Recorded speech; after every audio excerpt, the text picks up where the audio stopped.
When you think about espionage, your mind probably jumps to secret meetings in dark alleys, maybe some high tech gadgets. But what if the most devastating form of spying wasn't a quick handoff, but a lifelong commitment? What if it looked a lot less like a James Bond movie and a whole lot more like a marriage? Okay, let's get into this because it's one of the most personal and patient intelligence strategies out there. Just let this quote sink in for a second. It's from an intelligence source, and it just lays it all out there, doesn't it? This isn't just a mission. It's a description of a strategy that takes the most intimate, human parts of our lives, love, marriage, family, and turns them into a weapon for the state. We're not just talking about stealing a secret, we're talking about co-opting an entire life. So how in the world does this actually work? This is not your typical spy story. This is a long, slow game, a multi-decade strategy where the line between genuine affection, family life, and spying is intentionally completely erased. Now, the official term for this kind of thing is a honeypot operation, but we need to be really clear. This goes way beyond what you might normally think of. The goal here isn't a one-night sting. It's to build what feels like a real, long-term emotional bond. We're talking marriage, kids, a mortgage, all to create unbreakable leverage and a steady pipeline of information that can last for years or even an entire career. So you're probably wondering, who are they going after? Well, it's not just the top-level spies and politicians you see in movies. The net is cast incredibly wide. They're looking at tech workers who have access to valuable code, engineers who are designing our future, government officials at every level, even local, academics doing sensitive research, and of course, military professionals. Basically, if you have access to information that's considered valuable, you could be a potential target. And you have to understand none of this is left to chance. It's incredibly methodical, it's patient, and it follows a very clear playbook. When you see the steps, you realize just how calculated these operations are, right from the very first hello all the way to the final betrayal. Let's walk through that playbook. Okay, so here it is, the whole process laid out in 6 distinct stages. It all starts with stage 1, target spotting, just finding the right person. That leads to the initial approach, making that first contact. Then comes the longest and maybe most important phase, relationship cultivation. This is where real trust is built, sometimes over years, often by targeting someone's loneliness. And that flows right into stage 4, the real turning point, the little hook. A small request that changes everything. Once that's done, it's solidified in stage 5, marriage and long-term access, which basically makes the spy part of the family. And from there, it's all about stage 6, the escalation of demands, where the requests for information get bigger and bigger. It's a slow burn, designed for the long haul. So where does it all begin? Well, it's probably not where you think. It's right out in the open. Intelligence services are scrolling through sites like LinkedIn, just like a recruiter would, looking for people with the right job titles, the right access. They're also showing up at industry conferences, not just for the speeches, but to mingle, to scout for targets in a more casual setting.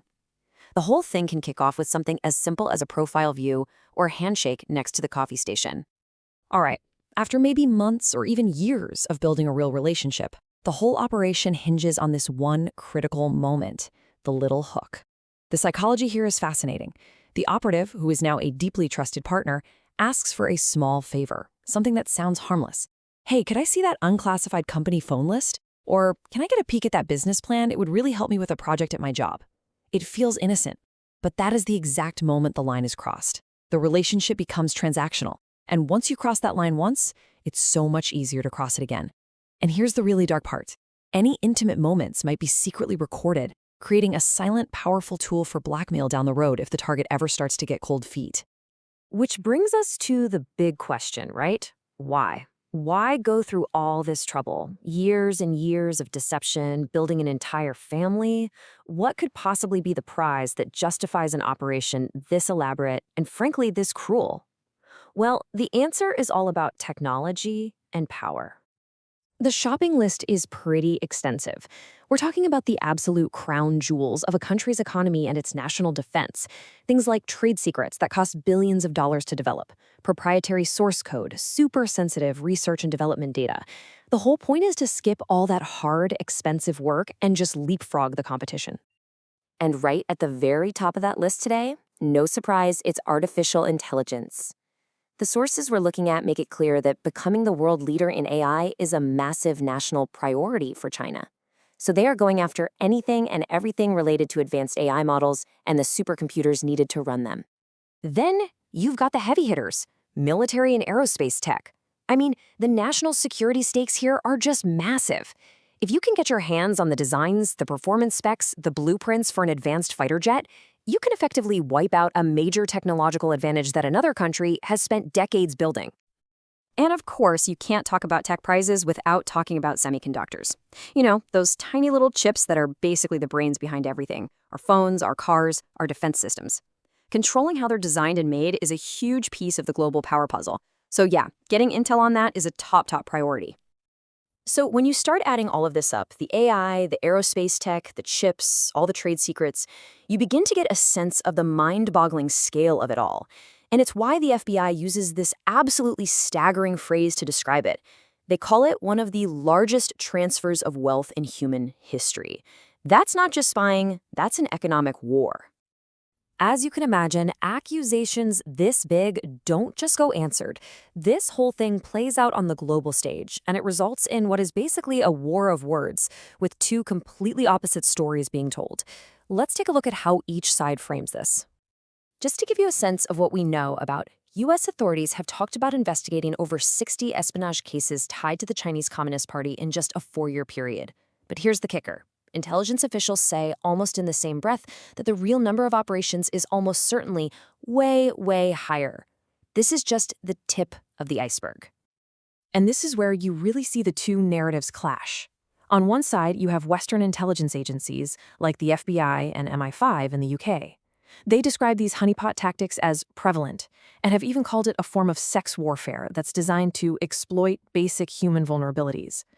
Then, on the other side, you have the official stance from the Chinese government, which is a flat-out denial of all of it. They say their amazing tech advancements come from the talent and hard work of the Chinese people, period, not from theft. And all of this leaves us with a really tough, kind of chilling question. This type of spying moves the battlefield. It's not about corporate firewalls or secure government buildings anymore. It moves the front line right into the most private space we have, our homes, our families. So the final thought I want to leave you with is this. When the front line of a global conflict runs straight through your living room, how do you even begin to defend it?